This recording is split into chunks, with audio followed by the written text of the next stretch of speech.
Hello, hello. Hola. ¿Sí? Sentaos, por favor. Have a seat, please.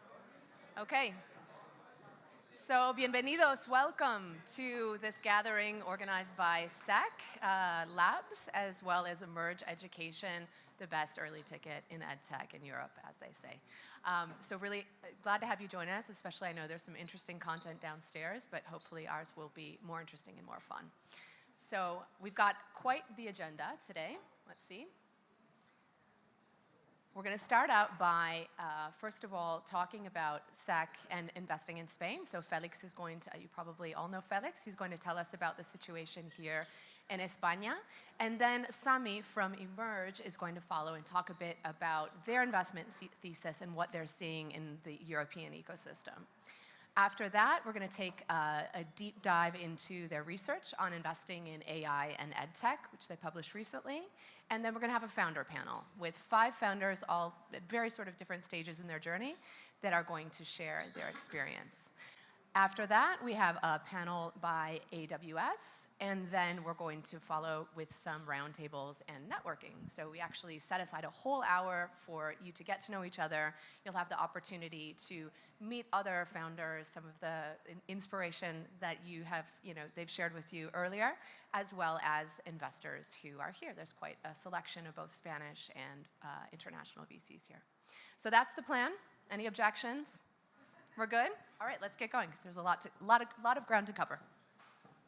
Felix. Is it my time? I think so.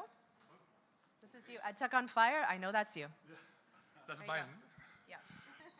Thank you. Yes, Edtech is on fire. Still is on fire. People say, you are crazy. 8 years ago, when we launched the Edtech Accelerator here in Spain, we were the first one. We have wireless and rocket accelerators in Spain. But education is something special, so we have to take special care because it's quite difficult to enter to schools, universities. They don't want to innovate. So for that reason, we create this accelerator with 6 months program with beta testing. In these 9 years, we accelerate 100 companies, but we look for, or we analyze 600 companies, not only in Spain, also around the globe. And let's talk, how is the panorama here in Spain? What is the money? Show me the money. So 2020 was crazy, but 2021 was amazing. So more than 2.5 million only in Europe invested in EdTech companies from VCs, not counting public funding, for example. 2022, we go down to 2 billion, and last year 2.2 billion. But we show more resilience than the rest of the markets. For example, better than the US, better than Asia. So Europe is still maintaining some resilience in investment, and also more than 300 transactions in EdTech around Europe. But what is Spain in this scenario? We have 400 EdTech companies once a year. In 2020, I was bored in the summertime, and I just decided to count how many EdTech companies there are in Spain. There were around 300. And now this year, I counted 400 EdTech companies in Spain. Barcelona, Madrid, Valencia, Malaga, Basque Country, in every single category that you can imagine. Obviously to learn English, STEAM capabilities, social, soft skills, whatever. And these companies, last year, they raised close to 100 million euros. We have Innovamat, they raised 20 million. But the year before, in 2022, Odilo, they raised 60 million. Was the most amazing round in EdTech in Spain. But also we have Lingo Kids or companies or Genially that they raised 7, 10, 12 million euros. So we have companies just playing in the Premier League. Yes, we are in the Premier League. We are in the top 5 for the last 2 years, competing with France. We were very close last year, so close to France last year. And now Austria, with GoStudent, is always winning on this 4th position. And UK is always leading UK. France, always 2nd position. Germany also is in this top 5. Netherlands, René, also we have some companies from Netherlands, on Denmark. But as you can see, Spain maintains stable, 80 million each year. And now this first quarter, I counted 8 million euros raised by EdTech companies in Spain. If you want to know everything about investment in Europe, go to my friends Bright Adventures. Why? Because international investors, they are investing in Edtech companies from Spain. Private ventures, they have in their portfolio 6 Edtech companies from Spain. Shakers, Ironhack, Twenix, Genially, the Power MBA, Academy. Rich Capital in the US, they invest in Innovamat and Lingo Kids. Odilo, they take money from different funds, GP and Swan Lab, Israel, Spain. SparkMind in Finland, they invest in small tech from the Basque Country. Genially also, they raised money in several funds. GP, All Ventures in the US. And also we have, it's international, but it's based in Spain. All Iron, they invest in also 6 companies. What they do, most of them, they make B2C, but Gambler is B2B.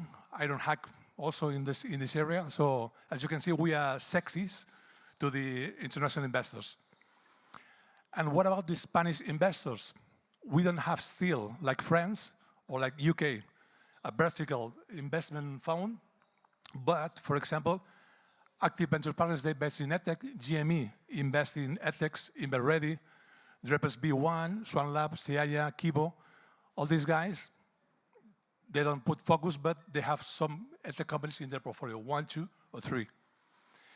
And also the good news is that because education is the best area or the best vertical, like health, for example, social impact, also we have social impact investors. So these are the good news. See, Edtech companies can raise money from VCs and also from social impact investors. In Spain, we have 4 really active.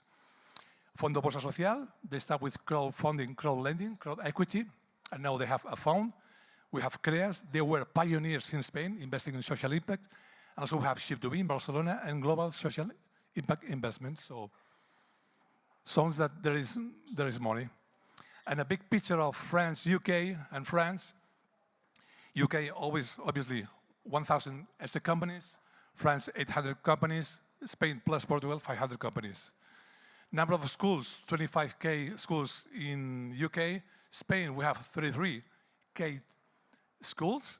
And how many students? Around 8 million students in K-12 for a population of 47 million inhabitants. Always UK, France, Germany, we are on the top 200 ranking that builds Holon IQ. I also recommend follow Holon IQ because they map all the startups around the globe. And what else? A few promising companies, Odilo, Lingo, Open Classroom, Multiverse from UK, Bliview, Perlego, Learnosity from Ireland. These are the top on these markets, France, Ireland, UK, and Spain. And this is my part, just to give him the point of view of Spain. So let's follow in my neighbors in the UK. Please, Nick. Thank you.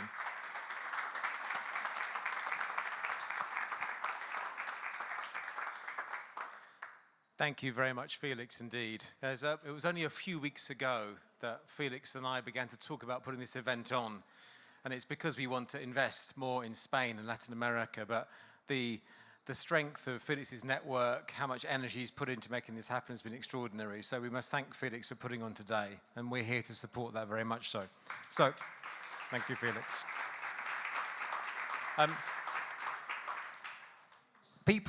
Many people know about Emerge. We're Europe's leading pre-seed and seed edtech investor. Yes, we've been around for 10 years. Yes, we've made 83 investments. And yes, our companies are going on to great things. But over the last 10 years, I've met thousands of founders. And the most important thing I want to hear first is like why they do what they do. What makes them tick? What makes them want to spend 7, 8, 10, 15 years building their company? It's hard building an edtech. So where does that passion come from? And to share that story back with you, our passion, what we're united by here, is a passion to democratize access to opportunity. So let's take me. My grandfather was one of 16 children. He grew up in the East End of London in absolute poverty. As a result, my dad was a truck driver, and standing in front of you is a first-generation university student. First in my family to ever go to university. If that hadn't have happened, I wouldn't be stood here today. I wouldn't have had a career in finance. I wouldn't have been a startup founder with an exit, and I wouldn't be an investor, all because I was given access to that opportunity. The whole of the team have similar stories. Mario from Bosnia, Jan from Cologne, Zara from Pakistan, Sami here from Cyprus. It's like everybody on the Emerge team has an education backstory, and it makes us really care about achieving success through our founders to democratize access for millions of learners every year. Now, Sam is going to talk about this in a second, but I think in summary, the entire day, this slide isn't needed. All we've heard all day is how much higher education is being disrupted, how much the workforce is changing because it's moving to hybrid, how learning is changing. And Hector, who's moving now, said to me in an earlier session in a question, is like, you can't just allow your kids to go to school, you have to take responsibility for their learning. So across all these sectors, parents have never wanted to spend more time thinking about and investing in their kids' education outside of school. The workplace has never spent more time thinking about how they can put learning in the center of the agenda. HR people were 15 years ago at the bottom of the pyramid. Now they're at the top of the pyramid, often in the C-suite. And we know how much higher education is being changed. The key point is that globally, EdTech founders are born in Europe and they scale globally. But Amanda, one of our venture partners, Mike Damiano from Coursera, Bernard from Busuu, one of our venture partners, they're all part of scaling companies that are born in Europe but then go global. And you've only got to look at these companies here to realize how many brilliant European companies are being born in Europe and then achieving global success. And when you meet investors, the key thing to do is not to be geographically locked or curriculum locked. It's to make sure you're addressing a global market from day one. The secret sauce for us, we only do pre-seed and seed. And I had my own technology startup in mobile technology back in 2003. If you look at how far I went in the first 5 years versus the second 5 years, it's a little bit embarrassing. I could have gone so much further with so much bigger exit if only I'd known what I'd known in the first 5 years that I learned in the second 5. And we believe that actually you need to give that knowledge to founders in their first 5 years. So we surround our founders with knowledge from those who've been there before. Our venture partners, we've got 105 of them. Anything from Rob Cohn from 2U, from Dennis Yang to Kirsten from Busuu. So all these are EdTech founders with exits. They're learning leaders at universities, and they're HE, COHROs, and they all give advice to our founders. Yes, they help us with DD. Yes, they help us with deal flow, but the most important reason they're there is because they can provide customer access and advice to our founders to succeed, and that's been an absolute magic source for us. Hear from our founders. I mean, yes, we measure our portfolio score, but quickly in the room, it's like, how many in the room are EdTech founders? Okay. Keep your hands up. Okay? Keep your hands up if you've raised any round of funding. Okay? Keep your hands up if you've raised seed funding. Keep your hands up if you've raised Series A funding. Okay, so there we go. If you've raised Series B funding. Series C, beyond. Okay. So we've got a room of pre-seed, seed, and just before Series A founders, which is brilliant. And so you're at the very beginning of your journey, and we'd love to talk to you and help you guys. And as you know, later on, we've got 12 VCs here who want to meet you and talk to you guys today to help understand where you are and hear how we can help you be successful. And then in a nutshell, so we're pre-seed and seed. Our check size is half to 2 million. You know, we always lead with 60 to 80% around leading room for angels and other investors. We really make sure we focus on the value add surrounding our companies with those that have been there before. We focus 80% of our investments in Europe and 20% rest of the world. Okay, traction, we invest at the earliest stage. We've invested on paper up to like 3 million of ARR. So no idea is too early to come to us. And as you see from our sectors, parents of young kids, students and formal-led employers. But I think, as you've heard from today, the big message for me is that EdTech is changing. It's no longer EdTech. It's like EdTech in FinTech, EdTech in MedTech. It's being blended with everything. As I often say to people, if Notion was invented now, it would be 50% education and 50% productivity. It's the era of human potential. Okay, thank you very much for that intro. And I'm going to hand to Sami to go through some of our deep research.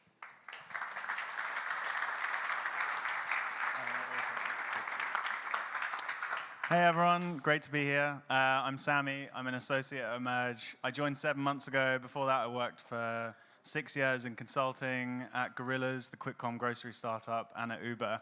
The last 4 years alongside that I've been on the board of 3 primary schools in London, and that's an experience that sort of really opened my eyes to how education's fundamentally very challenging and there's a lot of problems to solve. So I joined Emerge to try and solve some of those problems by investing in the great companies of tomorrow, which many of you are here today, so that's really exciting. I'd like to take you through some of Emerge's thinking around the role of AI in EdTech. So zooming out for a second, if we look at the scale-up and unicorn companies created in EdTech over the last 25 years, you can see that they come in 4 sort of distinct waves of innovation.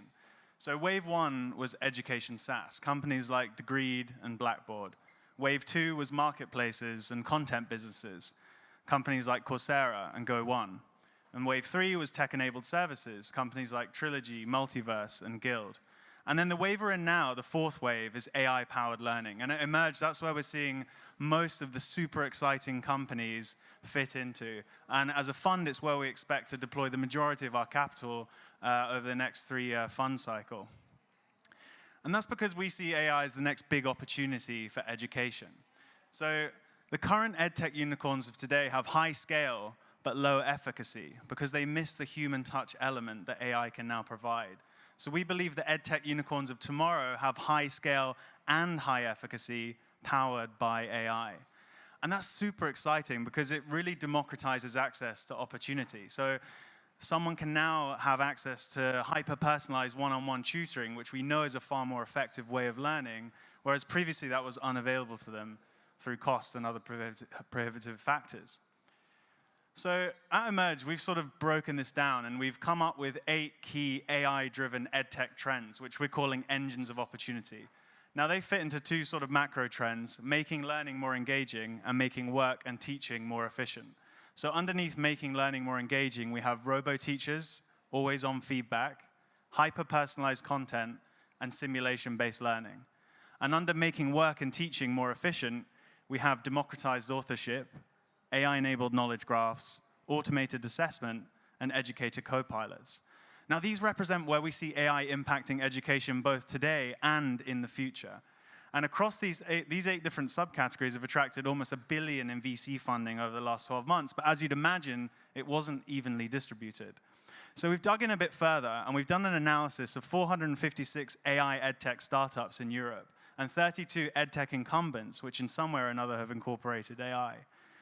We've then come up with a hotness score for each of our 8 engines of opportunity. Now, this hotness score is a function of the number of early-stage startups operating in that engines of opportunity, the amount of funding flowing into those startups in the last 12 months, Emerge's own interest in the investment theme, and then the incumbent's perceived ability to act quickly and capture value in this space, making it a less exciting category for startups to thrive and make big businesses.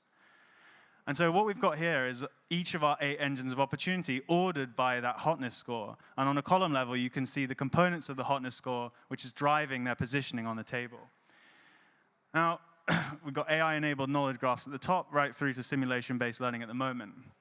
I'll go into this in a bit more detail in a second, but to point out, this is very much a representation of where the early hype in AI has landed. So early applications of AI are in text generation, which lends itself to helping teachers create course materials for their classes, aka educator co-pilots, which is second on this list, or powering digital teacher avatars, which is aka robo-teachers, which is third in this list.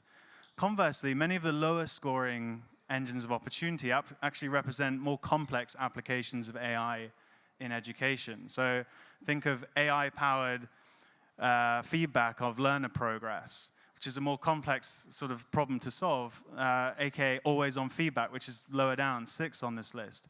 So just to sort of iterate, this is very much where we see things happening at the moment, based on where the early hype in AI has landed. But we still think there can be very exciting, large companies sort of coming out of those lower categories, but they're just difficult to solve for at the moment. So looking at Spain in particular, the hottest category is robo-teachers. Sort of highlighted some AI robo-teacher Spanish startups there. I'm sure there's loads more, so if you're building there, then please come and find me later on. Now, in the full deck, we then have a slide for each of our 8 engines of opportunity, broken down into subcategories, of which there's 29, with example companies and further commentary against each of those. I'll send that round at the end in interest of time to everyone in attendance here today. So to wrap up with 3 key takeaways for AI EdTech founders. Firstly, we're still in the very early stages. So that 1 billion in VC funding over the last 12 months I mentioned earlier is a drop in the ocean compared to that which is flowing into generative AI on a more global macro scale. And we haven't really seen any huge breakouts in AI EdTech to date, so it's still all to play for. Secondly, are you building a feature, a product, or a company? Generally speaking, over the last 12, 18 months, we've seen incumbents act pretty fast to incorporate AI in their products, and in some cases, releasing new features that were the premise of entire cohorts of VC-funded startups. So where we see the huge companies coming from is where you fundamentally challenge the incumbent's business logic, giving you that head start which you can translate into competitive advantage before the incumbent can catch up with you, allowing you that chance to build that unicorn. And finally, and arguably most importantly, it takes a lot to make this work. So AI is sort of in a place now where it's relatively easy to extract quick value from. But to solve for the edge cases, overcoming hallucination, bias, solving for privacy concerns, and ultimately building products that are really impactful to the end user and learner, requires depth of expertise across tech, pedagogy, content, and assessment. So there's a lot of noise out there with those early quick wins of AI EdTech startups, but to build something that's really impactful and long-lasting is very challenging. So just to sort of wrap up, we're definitely really excited to speak to all of you this evening. Anyone building across each of those 8 engines of opportunity or beyond in EdTech, really looking forward to speaking to you later on this evening and hearing more about what you're building. Thank you very much.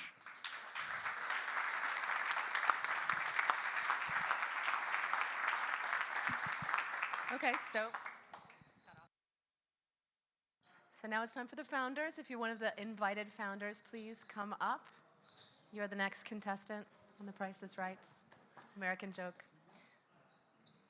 Ben, who else do we have? I don't know you all, so identify yourselves. We are missing Elena that is pitching in the competition and also Oh, okay, well. But we have more volunteers if you want. Up to you. Belen. You want to... And a +1, I see. Okay. I think this is good. We only have 10 minutes and this is good. Okay. So this is going to be a bit of a speed date because originally we were only going to have 2 founders, but there's some really interesting stories here, I think, among this group. So what I'm going to ask each of you is to identify yourself. What is the company that you have built and what do you do? Okay. The second part is to tell us where you're at in your growth journey, and I think we have a variety here. And finally, and this is the juiciest part, what is one big challenge that you've had to deal with and hopefully overcome as a founder? Okay, so we want to know. Yeah. All right, so let's just go from this end to that end, and I'll let you start, okay? Name, please, first. Okay, well, hi, nice meeting you all. I am Pina de Paz. I am CEO and co-founder at Kimpo. We scale innovation in schools. We help schools to include on an easy way, Kimpo comes from Keep It Simple, new content and new methodologies in their classrooms. So we try to reduce the current methodological gap that is in the schools, because for schools innovate alone is very difficult and very, well, practically impossible. So it was who we are? Where we are. Okay, so we are currently facing our scaling phase. For that purpose, we are trying to close our second fundraising.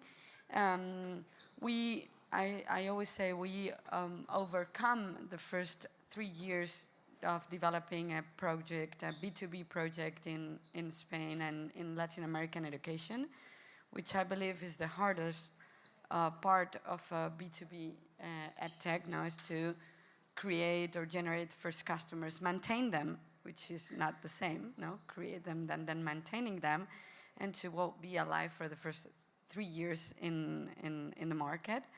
And we are present. We have 58 school customers in Spain, mainly in Spain, and some of them in Latin America.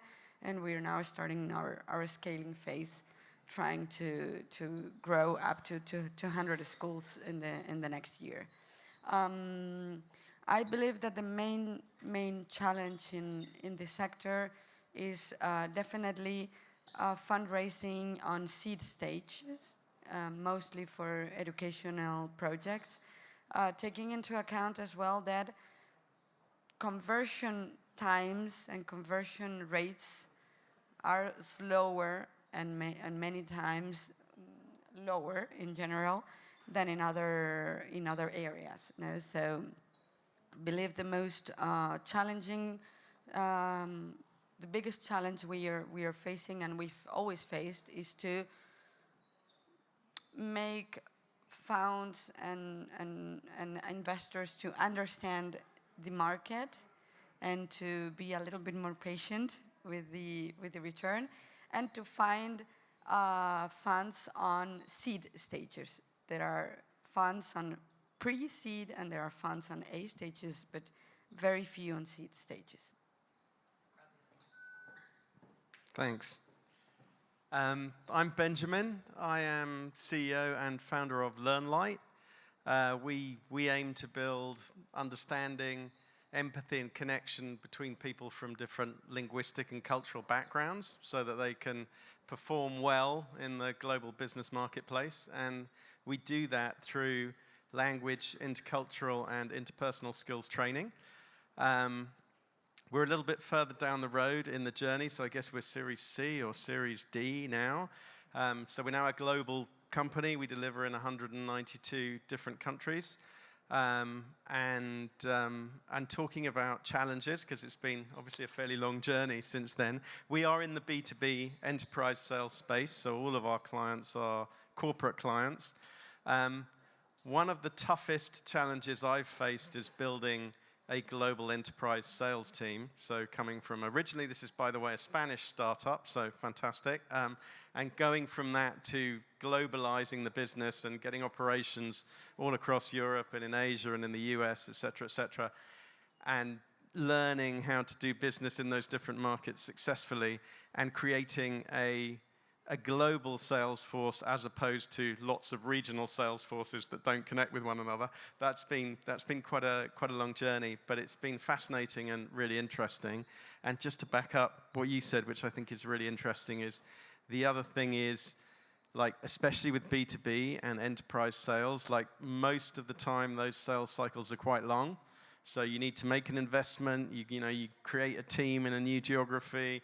You don't always get it right the first time, and maybe 2 of the 3 of the people you hired weren't the right ones, and you've got to come back. So by the time you get a return, like, that can literally be years before you see that really delivering a tangible return. Then, of course, it's fantastic after that. So again, I would back up and say patience from investors when we're building B2B would be greatly appreciated. Thank you. And Ben, Yeah.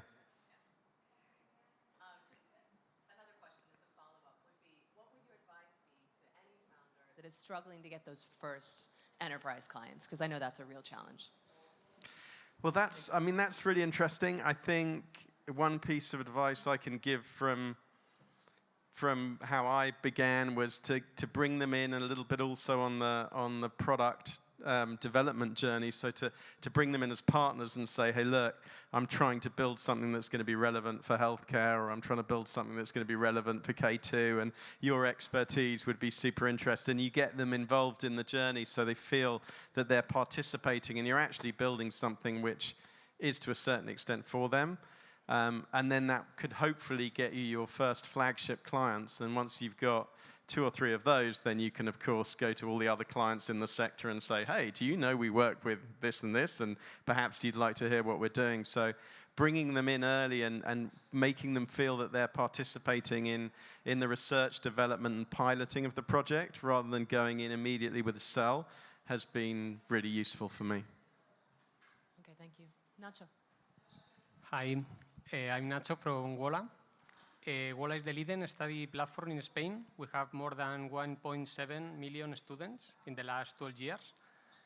Our vision is to be the Twix for education in a peer-to-peer model that connects the people that want to teach with the people that want to learn.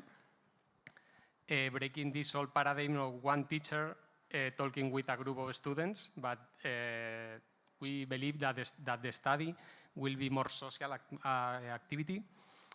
And our most valuable asset is our community. Our best segment is a study in which we have the 70% students of university in Spain are in the platform right now. Our major innovation is that we place advertisement in the notes of students as we fast a revenue model as YouTube in the video, but applied to the study notes. And with this business model, we are close to profitability. And for the future, for next months, we are 100% focused on profitability. And then we will return to be international and to apply new business models on top of this advertisement platform. Most of them focus on AI and courses and tutoring and other ideas. Are you bootstrapped or have you raised VC funding? Yeah, I raised until this point like 7 million, more or less, between 5-7 million in different rounds. From local VCs or international? Local VCs, all. Yeah. Our idea is, our main challenge was to change our mind because we at the beginning, we start to be international, or we have the idea to become international earlier, but the status of the market tell us it's better to be profitable in Spain before go abroad. And our idea is to go abroad with a solid business model in next months or next year. Congratulations. So the main challenge was to change the company for this growth mindset to this profitability, but then we will still growing and go abroad.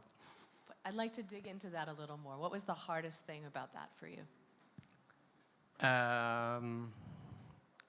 To focus on efficiency in operations, because it's a challenge, as he just says, to open country and to be a sales international team, but to efficiency the current team, the current sales team, all the processes to be profitable is a challenge, and you need different profiles of these growth profiles. I always like the expression, what got us here won't get us there, no? Yeah. And as you grow, it might not be the same team that you had at Yeah. the beginning, no? And Yeah. I can imagine that's difficult to deal Yeah, with as so a the founder. challenge is to change the mindset and to change the processes with the same company. Thank you, super interesting. Hi, everyone. I'm Belén Cabido. I'm from LifeCole, founder and CEO. And LifeCole, it's the way that we see new technologies from kids.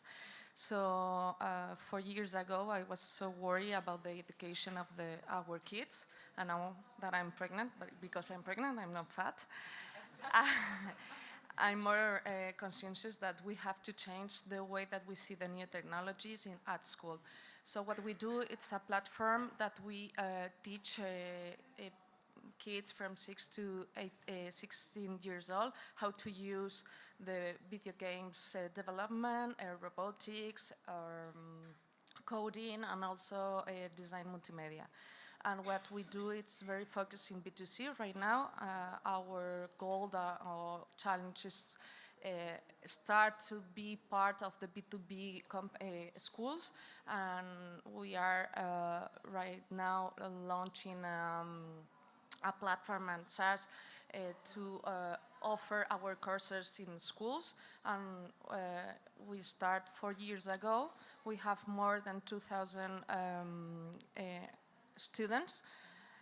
We have, for me, a good goal of OKR or KPI. It's like we have 3% of churn month over month. One of the challenges is the summer, because our courses start in September and finish in June. We try that the people or the students that they start with us on 2021 continues with us. The 30% of the students that they start in 2021, they continue. What we are looking for is to be profitable, and we are very close to the profitable. But what I think that it's used to confuse us like entrepreneur is we want the scalable of the company, the growth of the company, or the profitable company. So right now we are a team of 25%, and we have a GMV around 1.5 million. I don't know if you have any questions. I have lots of questions, but I guess the first one would be to answer the question about your biggest challenge. Okay, my biggest challenge, I think, Past or present? I don't know. My present is, I don't know. I think there's two. The first one is how to change the mind of the parents, because there's a huge problem with the screen time, and we are very focused in a target, a complicated target, because there are kids from 6 to 16, and parents doesn't want the screen time. And we have to change the mind of these parents to see and to let them know that new technologies are here to help and to change this mind. And for example, I'm very worried about the future of my kids, because we live in a world very competitive, and I think one of the questions or one of the things that we have to change is learn people or teach kids that the future is in new technologies and how they work. So we have to create this need in the parents, and so that's so complicated. Well, maybe there's another startup in there for someone in the room. And the second one, it's how to scale quickly. I think Path told us before, that's my second company. I launched my first company in 2015 in Mexico City. It's a marketplace that we sold nothing about education. It's more about secondhand clothing. And we scaled so quickly because it's a huge market, and we did a huge community. And if I compared what I did in this company and how I have to put the money in this new company, it's more complicated, because the cost of the CAC or recurrency or whatever, it's more complicated to scale this kind of product. And education, I think it's something that you have to think a lot. And for me, buy something for 12 euros is not the same where I put my kid from the next few years to learn. So LifeCall is a platform that it's a subscription, and you have to stay less than 1 year, and after we want that progress the student with us, and at the cost of the opportunity is huge, no? So I think this is all. Super interesting. Just one more little talk. We're going to stop talking at you and let you talk to each other, which is really, I think, what this is all about. Felix? Special guest? Let's go. That's you, I think, so you can take your seats again. Thank you for sharing.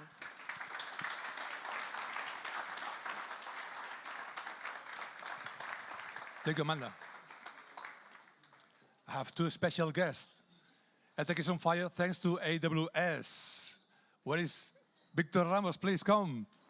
And also Fernando Valenzuela, el padrino del Edtech in Latin America, the good father of Edtech in Latin. Is my big brother. Please, have a seat.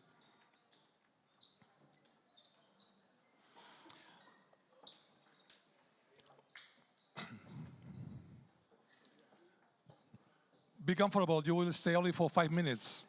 So, AWS is one of my best partners because it's one of the cloud companies that support best Edtech companies. 50% of the Edtech companies or more, they are flying with AWS instead of other companies. I'm not going to mention these companies.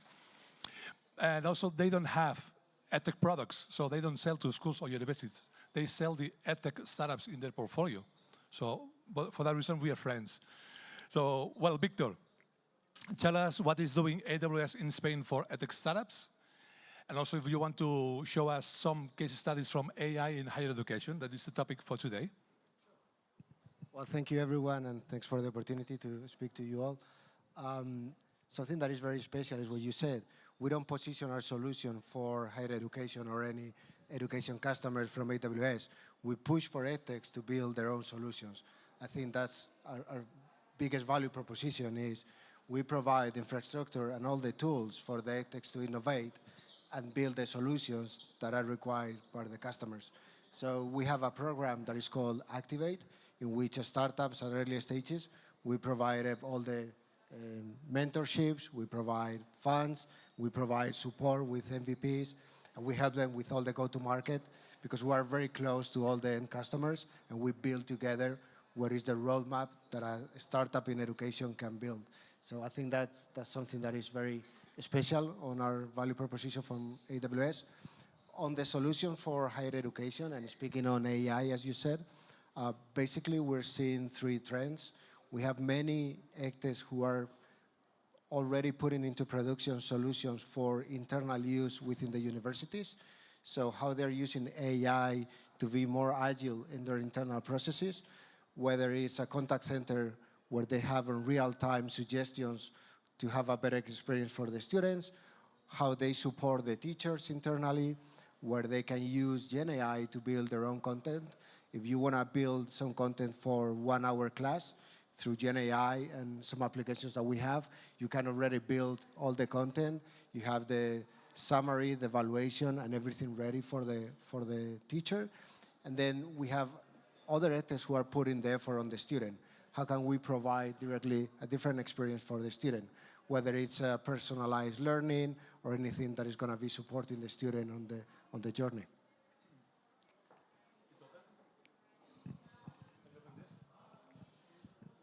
Hello? And tell me about your favorite edtech startups in Spain. Which companies you are proud of support these companies that they are growing? Good question, no? It's a good question, but exactly. Thank you for that. There are too many. We're very proud that almost all the edtechs who go through SEC-Lab at the end of the day work on AWS, so you can see the list. And you say 50%. We cannot provide official data, but it's much higher than that. So almost every edtech in Spain at some point is doing something with us, and we're very proud of that. I cannot name one, but let's say all of them, all the ecosystem. Okay. And now it's time we start talking about edtech in Spain, in the UK, but what is happening in LATAM? So LATAM is the new Asia, so we don't hear about India or China. LATAM is beating, so Fernando, here you have one slide that you used at Best Show at the GEF Awards from Cecilia and Abby. So tell about the Latin market in edtech, please. Thank you, Felix. I need to stand, but very proud to be here today. And I want to first give a shout out at the Latin American startups that are conquering Spain from Latin America. So Miguel, Andres, Federico are already making headway in Spain. So a little bit of Latin America. So Latin America is a large market, over 650 million population, very young population. Another edtech from Latin America here.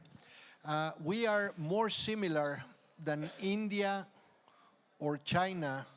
Within India and within China, you'll find more diversity than within Spanish-speaking and Portuguese-speaking Latin America. So this is the challenge. In Latin America, what happens is that we have two languages mostly, Spanish and Portuguese.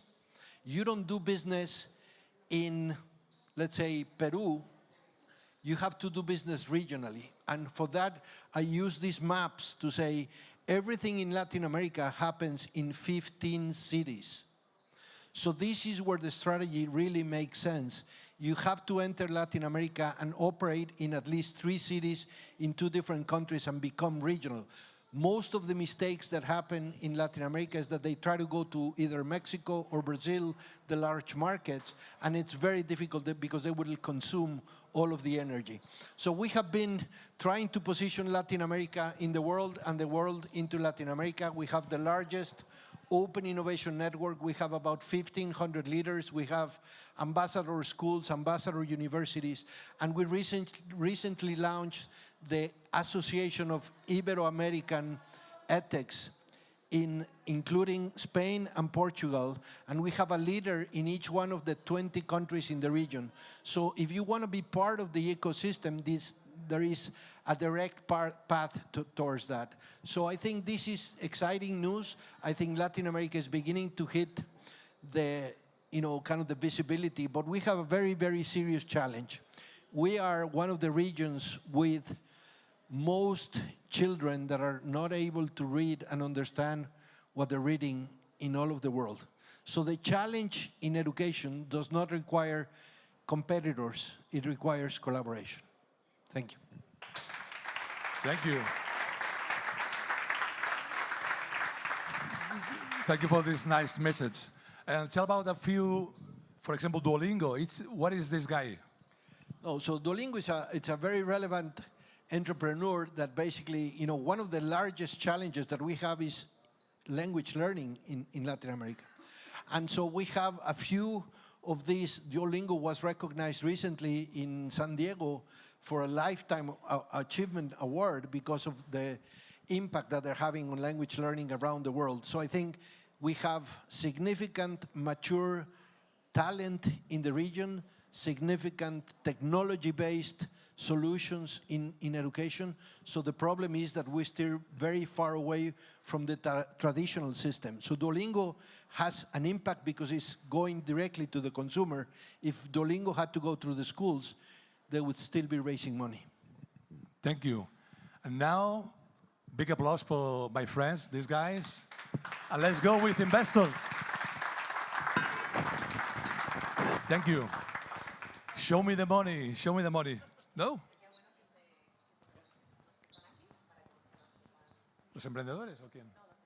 Ah, sí. No, les voy a invitar. I'm going to invite, because when we create this event, everybody says yes. So we have a problem. We can have 12 people here, so we break in two round tables, and we break in, let's say, two categories. Let's start with BAs, also with crowdfunding platforms like Startup Explore, and also with accelerators like Alberto. Alberto, you want to come, please? You want to join us? Hugo from Creas Impacto. So we are going to talk with social impact investors. Please, come here. René, you are invited. Hugo from Creas, or someone from Creas, from Bolsa Social, as I mentioned before, one of the most active investors in social impact. Trastem is an accelerator, but also you have a phone, I think, so it's your place. And Patricia, please, what is Patricia? Please, Startup Explore. Also one of the pioneers in crowdfunding or crowd lending or crowd equity in Spain. So I think that was interesting.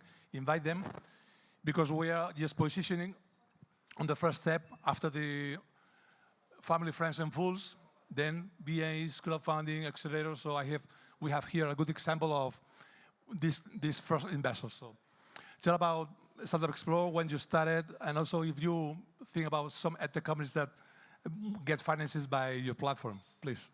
Okay. Thank you, Felix, in the first place, to have the opportunity to speak to you a bit about Startup Explore. So we are a crowd equity platform that was born in 2014, so we're quite grown-ups at this point. We funded 87 companies at this point, 22 million raised in aggregate, highest success rate in Europe, biggest investor pool in Spain, more than 45K, and growing by the day. And about me, deal flow and analysis manager here. Yeah, and I think that was the question. And the size of the tickets, how much Tickets, they are yeah. raising on average? We raise from pre-seed to Series A, completely agnostic, pretty funded in Edtech, of course, social impacts as well, clean tech, climate, trendy right now. Yeah, and tickets up to 1,800K we're raising at the moment. So, yeah, and of course, funding companies within the European Union. That's, Okay, so Europe. The market is Europe right now. Exactly, yeah. Perfect. Yeah. Thank you. Let's talk with Creas. Yeah. Creas, as I mentioned, they were pioneers in social impact investment here in Spain. So tell about your traction until now, because we are opening new funds. So please, we want to listen to the good news. Thank you very much for the introduction, Felix. So Creas is, as Felix said, the pioneer, one of the pioneers in impact investing in Spain. It was founded in 2008 as a foundation when nobody was talking about impact in Spain. It was a UK thing or a US thing.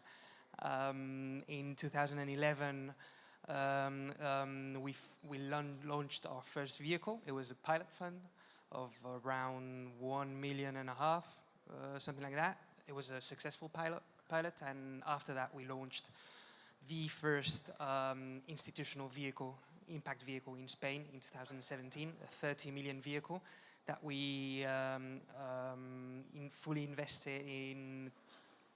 We ended the investment period in 2023 with our last investment, and we are now fundraising for our second institutional fund with a 70 million target, and we are aiming for a first close around 35-40 million in the next, I won't say days, but weeks.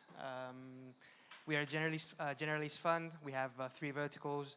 Caring, it was more about healthcare and elderly care.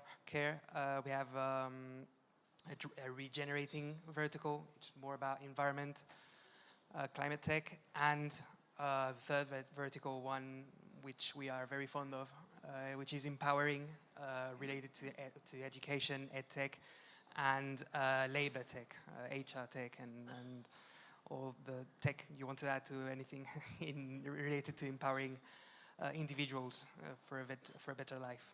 So we invest in Series A and beyond in companies with at least 1 million revenues. That's more or less our investment threshold. And in tickets between 1 and 3 million, that would be our sweet spot for the first ticket.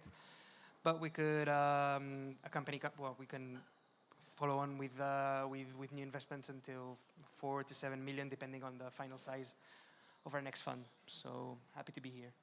And also in the past, you have some exits in the past, good exits in mobility and other industries. Yeah, from the previous fund, the pilot fund, it did pretty well. That's what pushed the founders and the rest of the team to launch the first institutional vehicle. But yeah, mostly in mobility, and yeah, that's.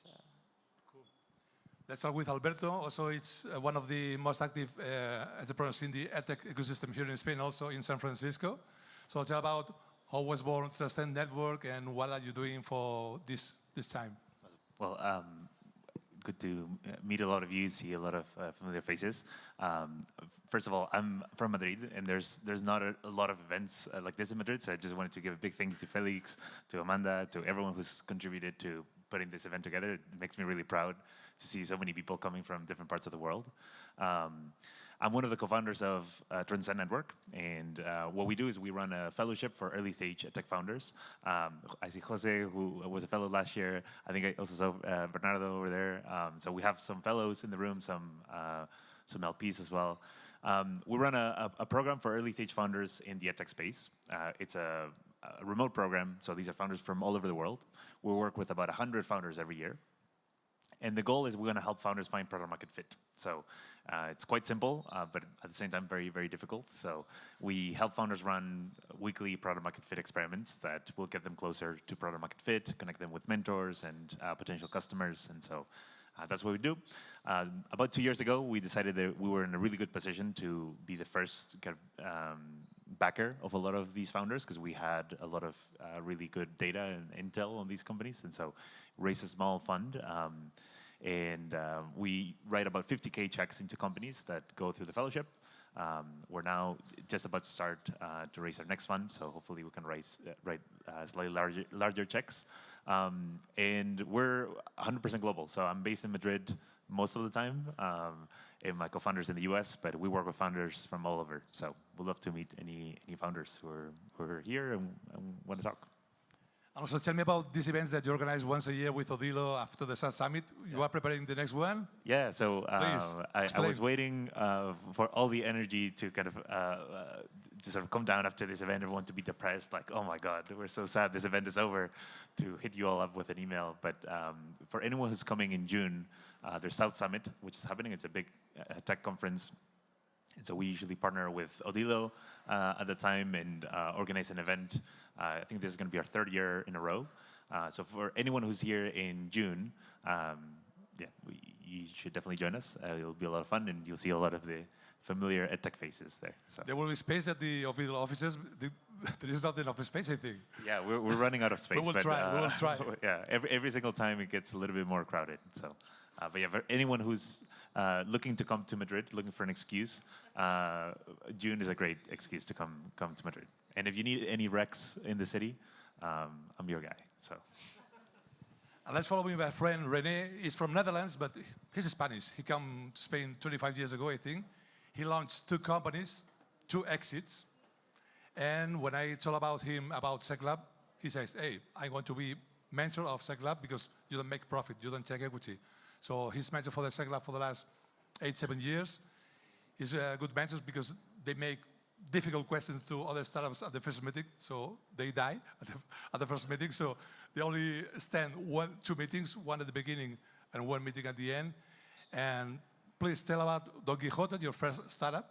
It was not an Edtech, but it was in education. It was in education, yes. And then let's start with your second part, when you start to invest like business angel. Okay. Well, good afternoon. Thank you, Felix. My first company was Don Quixote, Spanish language courses in country. So in the end, I had 7 schools in Spain and 1 in Mexico, 13,000 students per year, and 250 staff. And I sold that in 2005, and that's when I started to invest in startups. I was afraid I would be at home and be bored, so I started a new company a year before I sold the first one, which was online marketing, and I did that from 2005 to 2015, and then sold it off. And that's when I started to invest full-time in startups. I only invest in Spain, because I'm a romantic. I want to go for lunch or dinner or have a beer, and then tell me where we can have a problem between now and a year, and give me the chance to help there. I get some 700 plans sent to me per year. I'm now invested in 29. I have no staff. It keeps me busy and off the street. And I go with the tickets, the first round between 20 and 200, and then I keep some money for follow-up investments. Because I only go in pre-seed and seed. So my due diligence is to look somebody in the eye and convince me, because there's nothing to be checked upon if there's not yet any sales. And what have you observed during the last years working with SEC-Lab? In which companies, what you saw, we see particular of this industry for the Edtech companies that we have seen? Well, I think it's very good to have a vertical organization, because it's then easier to help each other. Because you come across similar challenges, problems. And also for the approach towards investors, it is now in Spain very difficult to know who is interested in investing in what. And so I saw that I'm here as ABAN, which is the Spanish Association of Business Angels Networks. And we're about to launch a campaign where we say, okay, who is a business angel who wants to be one? If you want to be one, then we'll show you where there is education available, both for free and paid. Not that we are doing that. And if you're already a business angel, we ask you, okay, but let us know, tick the boxes, which sectors you might be interested in, primary interested and secondary interested. And then we can group the investors for education, a group of investors for agro, a group for travel. And that makes so much sense because then the people, they all come in supposedly with know-how and know-who. And co-investment is a great way to reduce risk. So I think that what you were doing is wonderful. Thank you. You have questions from these guys? Entrepreneurs, you want to make questions to Crea, Startup Explorer, and Trustend? And René? No? Is it, yeah, perfect. Microphone here. Hi, thank you so much. I'm Nico, also a founder. I wonder, what are the key technology trends that you, when you invest in, are looking at right now? And what are the biggest risks you see with technology trends at the moment? Well, I can be quick. I don't know too much about it. So if anybody comes to me with a new technology, they have to explain it to me in a way that I can understand it. And then I'll see if there's a unique selling point, if there's a problem to be solved, money saved, and then we start talking. The only thing I can add is that with artificial intelligence, it's like the secret sauce, and then all of a sudden the startup is worth $1 million more because they have those 2 letters on the deck. So I think that calls for cautious at the same time.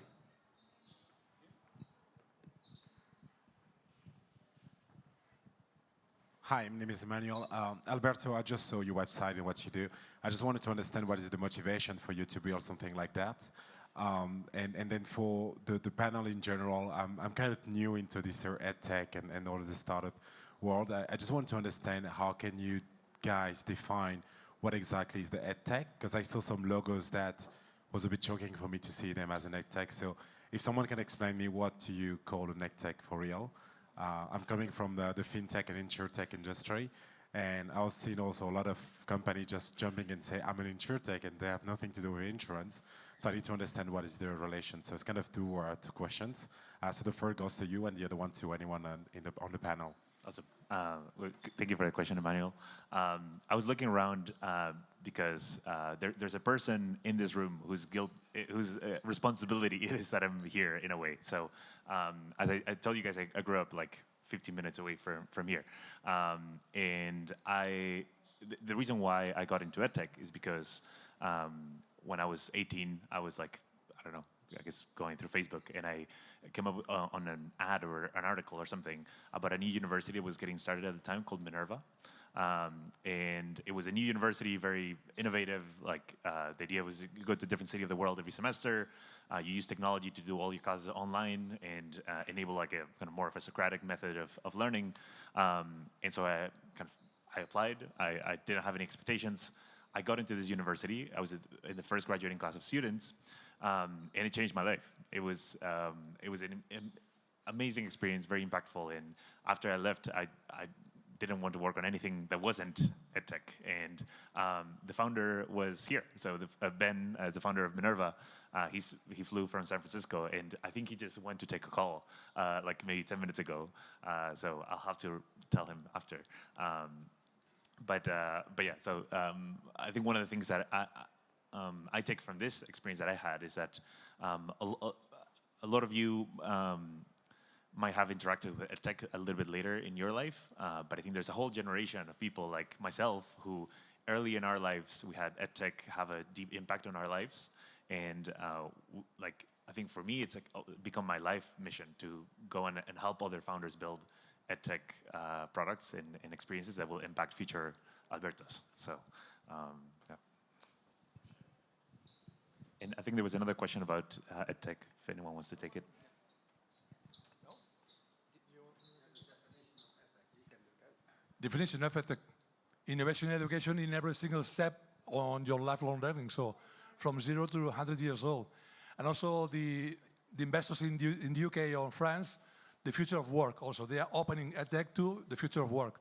So it can be companies like I Don't Hack, reskilling, upskilling, something that improves your life. This is Edtech. No, Cecilia? Yeah, we always say that it's like the next step is taking education technology to the startup world. So it's really improving, as somebody said here before, improving quality of life through learning. So anything to do with learning can be, skilling for the future of work, can be helping kids very young, K-12, higher education, anything to do with learning, new technologies and entrepreneurship, we call it Edtech. And as Nick says also, there's a mix. Health and education, sports and education. So there are many mixes, so this is cool. And it depends on the investor. Exactly. Yeah. Thank you very much. Please, thank you.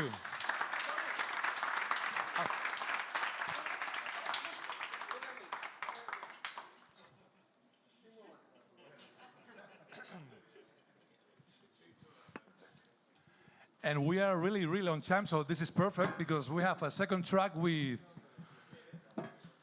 bigger investors. So let's go to the Shark Tank with the VCs.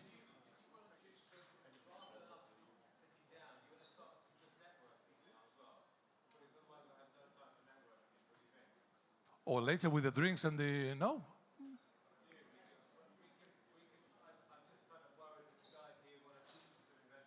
If they want to stand.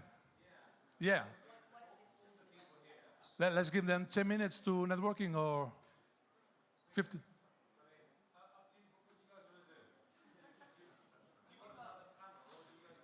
It will be agile, I think.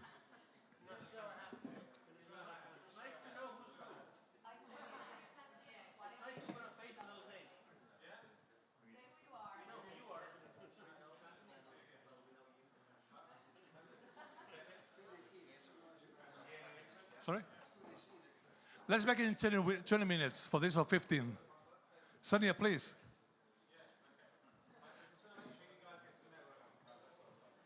We have 2 hours for networking later at the rooftop, I think. No?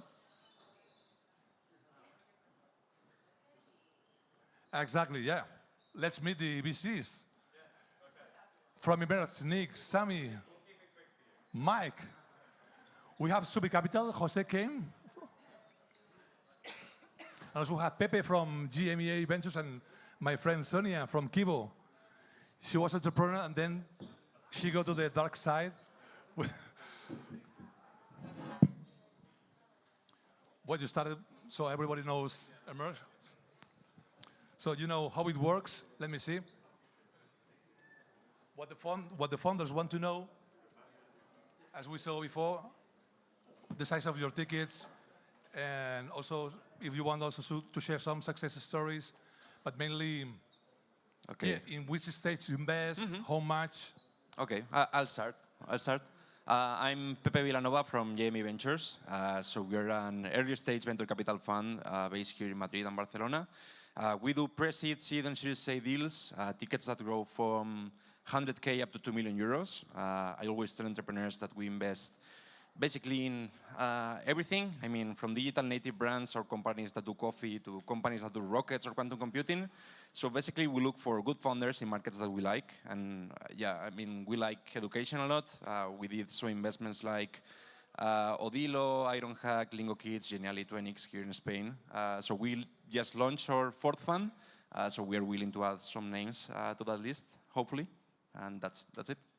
But as you can see, they choose the future unicorns in Edtech, all of them. So Odilo, Ironhack, so good eye. Please. Hi, I'm Mike Damiano. I'm an Emerge venture partner. I'm an advisor and angel investor. I've got about 3 decades experience in EdTech. I've started my own companies, but I've also led revenue teams for organizations like Blackboard, Coursera, and others. So with Emerge, I'm one of their venture partners that help them help their portfolio companies.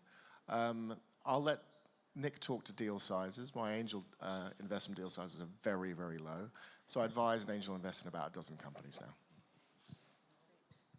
Hi, I'm Sonia Fernandez. I'm a partner at Kibo Ventures. We're a fund based in Spain. We are generalists, but we have a very strong interest in EdTech. We have invested in GameLearn, Odilo, and with our Fund 3, we are investors in Innovamat, which is a K-12 company really based on maths. And all of those investments, I take care of them. So I'm the Edtech person within Kibo. If you want to do that, you talk to me, more or less. We do initial tickets, anything from 1 to 5 million. And we're finishing the investment period of our Fund 3, and we're raising our Fund 4. So open for business as well as JME. And Kibo, sorry, so it was in year 2008 or 11 when Aquilino and Jose? Yeah, my partners, Aquilino and Javier, started Kibo in 2012 with our first fund. And I joined in 2016 with our second. Yep. Cool. I'm Jose Instal, and I'm responsible for Thubi Capital. I think we're mistakenly put here because we're actually impact investors. I mean, we only do impact. Doesn't mind. I mean, and we've got within our asset manager, we've got a multi-strategy approach. We've got a venture debt fund that actually invests in a bit of a later stages within companies. First impact, and then we're agnostic in terms of the sector. So we look into Edtech, we look into fintech, we look into everything pretty much.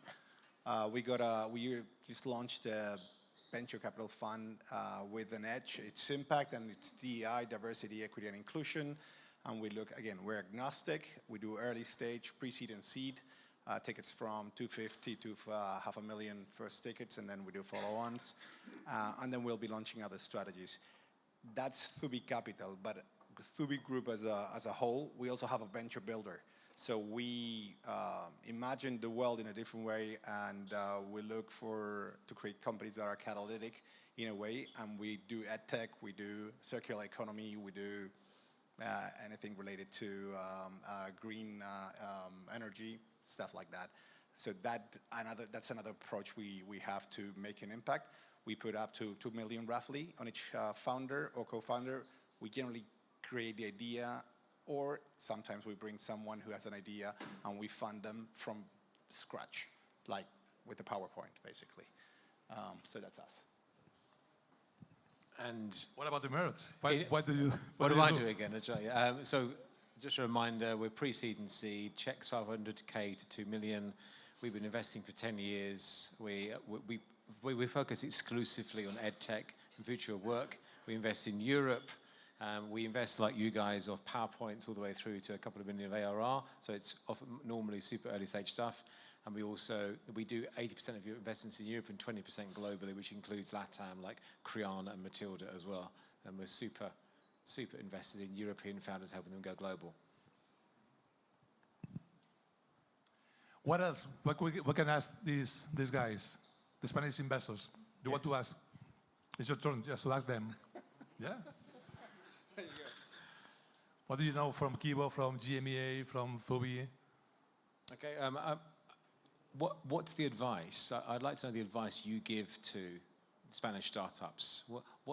Who do you say to raise from next for your Series A? Do you ask them to focus on European founders, US founders, or elsewhere in terms of the next stage of their growth? And do you advise them to grow in Europe or globally from day one? Well, we really look for founders that have a very global ambition from the beginning. So, and sometimes initially you would have thought it's more going to be Latin America. In our case, it hasn't been that way. Software companies has been more the US from the beginning, or even Europe. We have some companies, and especially the Edtech companies have been more LATAM expansion, but generally not so much. And in terms of investors, you were asking, I think it has to be a good fit. We have co-invested with a lot of international investors. You need to find, the right fit, and I don't know. Sometimes, it's a very competitive landscape right now. So, if you get a term sheet, take it. And, if you can choose, great. But no, I mean, I think we spend a lot of time, just coaching and really making sure that they, are on the radar of the investors that they want to target, because otherwise it's very difficult to just show up and land a term sheet. But it's, they need to put the work.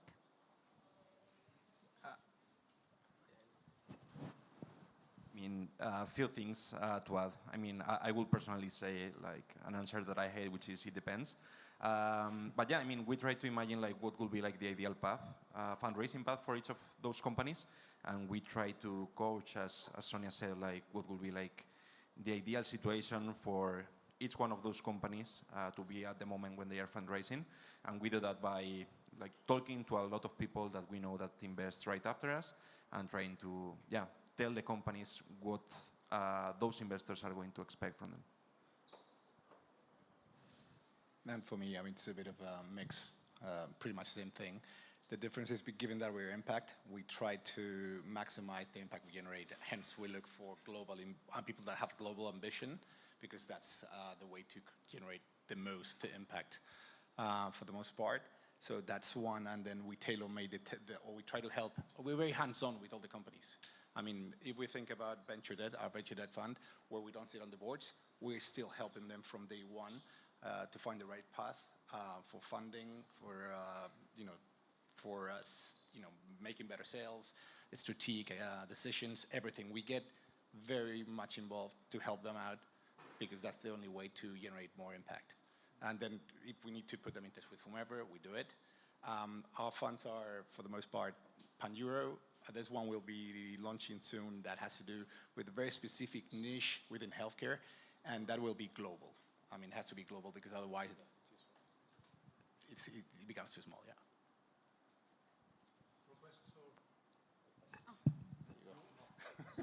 Your turn. My turn. As you mentioned at the beginning, Edtech founders now, more VCs on the room. There are more VCs on the room. Yeah, one question. It's on one of the slides that you presented at the beginning. Requires depth of expertise across tech, pedagogy, content, and assessment. And I feel that's contradictory to the VC usual approach, which is focus on one thing, go deep, scale like crazy. And Edtech, going back to our fellow founders, we need to go quite wide, and it's pretty slow. So how do you balance these two things? Unless you're one of Coursera or one of these guys, if you really want to go deep into, because Coursera is not deep into content at all. So how do you balance these two things? That goes for with Edtech. I'll give a quick answer, then pass it along. I think the most fundamental thing that when you meet a founder and they're building an Edtech, you are impacting and affecting people's lives. So you want to make sure that it works. It's that simple. And so therefore, scaling something without knowing the impact you're going to have, without the underpinning pedagogy, is an exercise in futility, as far as we're concerned. And actually, you're building a company that will long-term not be sustainable. Should you allow yourself a little more patience, a little more time to prove the fact that your product works and then scale? Yes, of course. And if you look at companies that do that, they have a slower first 18 months, but then they have a faster route to later stages, because they can include the key statistics and the key impact and prove they're working, and that can become genuine parts of their marketing material. If you really can prove your impact, you will be able to market yourselves better than the competition. That's our perspective.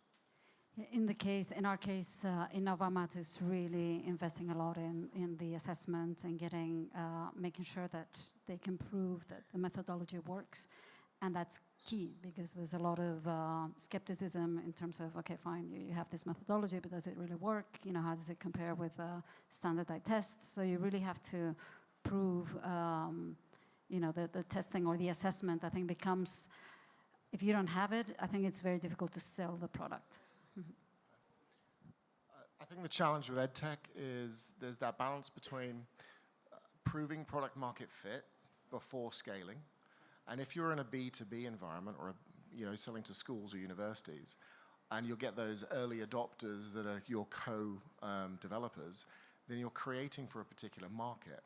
And if that's a regulated market, as K-12 education, for instance, is, then taking that global is really, really hard. So getting that balance right of proving product market fit in a small market before you chuck a ton of money at making a risk of going global, that's a really delicate balance.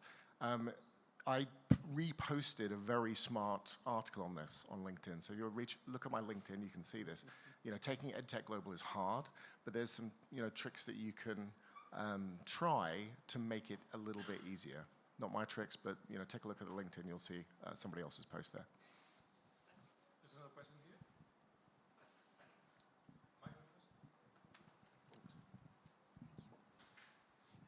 Thank you. My question is more oriented to Nick, but if anyone else would like to add something, would be great. There are kind of two questions first.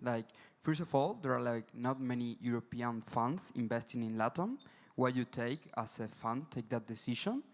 And secondly, as an early stage fund, you usually invest in teams at the end, usually. So after investing in LATAM startups, which key difference have you seen between European founders and Latin American founders? Thank you. Yes, we already invest in LATAM. We invested in Creana, if you're familiar with Diego is an amazing founder. We were the first check into him around about 5.5, 6 years ago. We made a second investment in Matilda, which is run by Jose and Jesus in Mexico. LATAM is at a really interesting demographic tipping point in terms of the disposable income, the amount that the corporates are investing into education. And I think in 3 to 4 years' time, there's going to be a lot more dollars put into workforce education and then parents also investing into their kids' education. So I think it's a market that's about to happen in quite an interesting way. So that there is very... And then your last question, are there genuine differences between LATAM founders?